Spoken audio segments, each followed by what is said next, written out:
All right, everybody, welcome back to the #1 television show in the history of the entire universe. I am Brian Lee Durfee, author of The Forgetting Moon, The Blackest Heart, and The Lonesome Crown, all three books published by Simon & Schuster's Saga Press. Today I'm going to be reviewing War of the Flowers by Tad Williams. Now, I decided to read this recently because I saw Jimmy Nuts on the Fantasy Network was interviewing Tad Williams, and they were talking about this book, and I was like, oh, I remember that. I've got it in my collection. I remember reading it when it came out in 2003. I should give it a reread for the channel, and so I did. So thanks, Fantasy Network and Tad Williams, for the interview that inspired me to reread this because I didn't remember a whole lot about it. Anyway, let's get into the book. You know, Tad Williams is one of my favorite authors of all time. In fact, in front of most of my videos, I'm standing in front of my Tad Williams collection. I like, his writing is brilliant. And I've met the guy several times, and he has signed most of my book collection. You know, I always show off my signed books. In fact, we share the same literary agent, and so I know I'm on a professional level, and I consider him a friend. And he also gave me a blurb for my books here. You can see we've got the Tad Williams blurb on the cover of my books. So that's my connection to him. Let's talk about the book in question, War of the Flowers. Like I said, came out in 2003. Let's review the cover first, because you know I love graphic design and cover illustration. And this one's got a dynamite cover by Tad Williams wrote it. The cover is by Michael Whelan, the greatest fantasy and science fiction illustrator of all time. That's just a great cover. We've got our main character here looking through a portal into this fantasy realm, which makes sense because this is a portal fantasy. It is actually Tad Williams' only standalone novel. Maybe he'll do a sequel to it someday, but I like the fact that it's a portal fantasy, and on the cover we've got a guy looking through a portal into a fantasy realm. And we'll discuss what portal fantasy means here in a minute. But it's got a great wraparound here. We've got a close-up of all the little crazy fantasy fairy creatures here. It's just really cool book, and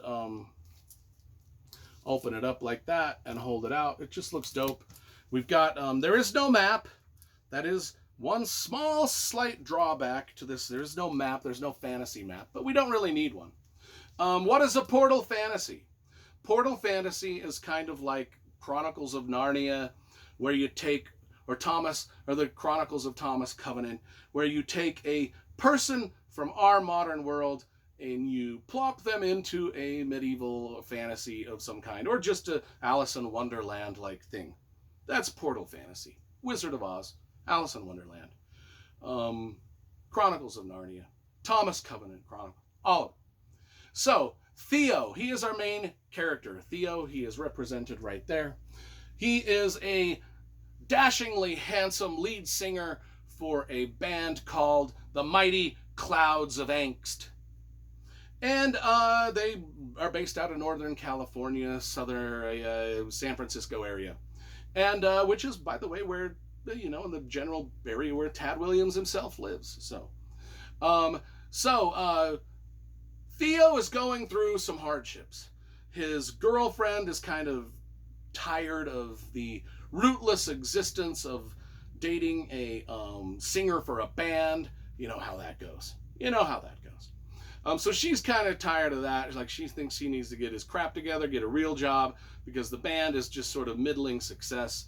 And she's pregnant, but then has a miscarriage, and then after the miscarriage, she breaks up with him. So he's got that bad thing going for him. And then his mom is dying of cancer, so he's got that tragedy.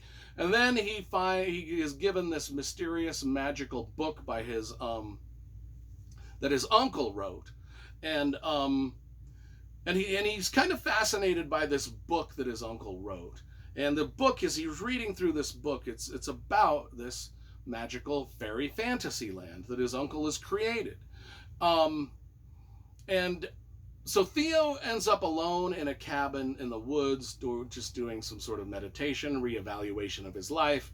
Um, and he is attacked by this zombie-esque undead sort of creature, and then he's about to die, but then he is saved by this tiny little foul-mouthed winged sprite fairy creature named Applecore, and he is whisked off into the fantasy land. So all that happens right there at the beginning of the book.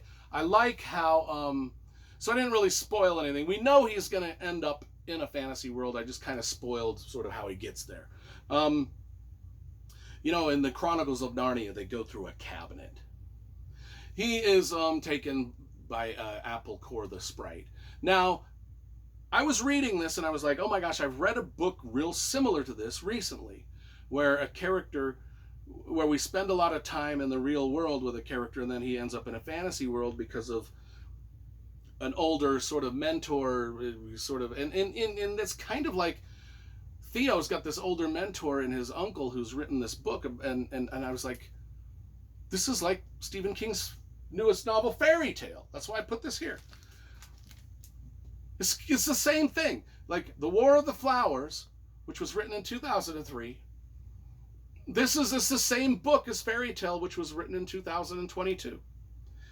It's almost like this. I mean, the parallels were uncanny.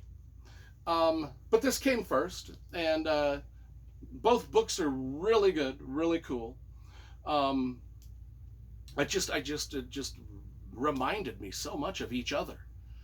So much of each other. So anyway, Theo is whisked off into this fantasy realm where it's full of and unlike Applecore, the little sprite that takes him.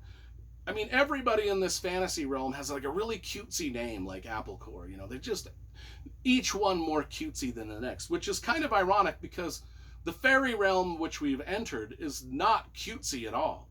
I mean, it's not necessarily a nice place. It's darkly bizarre. It's modern. It's got medieval. It's just sort of like this weird clockwork funhouse, medieval fantasy / steampunk / Alice in Wonderland kind of a thing. That's kind of the way I described the this one too. Anyway, so it's similar to our own world, but dangerously different. There's like ape-like cave trolls. There's undead zombies. There's creatures with personalities and political opinions that are truly, truly bizarro.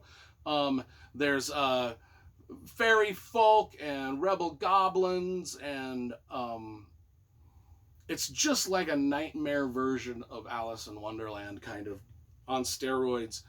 And Theo is injected into this as a character, and now he's got to, and it's right in the middle of this War of the Flowers. So that's all I'm really going to explain to you about the plot or world that Theo has entered, but he's kind of got to figure a lot of stuff out in this world. He's got to navigate a lot of different things, a lot of different dangers, and solve the problems of the War of the Flowers. And it's cool. And you can see, and I will just point it out, and then we'll be done. But in the illustration, there is this tower, this sort of spiral-like tower, kind of like Josiah Bancroft's, what was that, the Senlin Ascends, the Tower of Babel kind of thing. We've got that, and it is very, very important to the entire plot of the book, and how it's constructed and how it's organized and how the whole book ends, tragically, but with hope and with surprises and with twist endings and things like that. Great book. Glad that I reread it after so long. I was delighted by it. Was it my favorite Tad Williams thing? No, I think I like My Memory, Sorrow, and Thorn. I like My Last King of Austenard.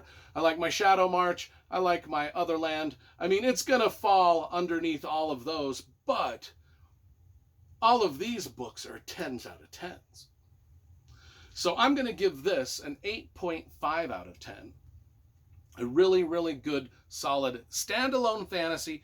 If you want to read a standalone fantasy from Tad Williams rather than these massive series, you can start here. It's cool. It's cool.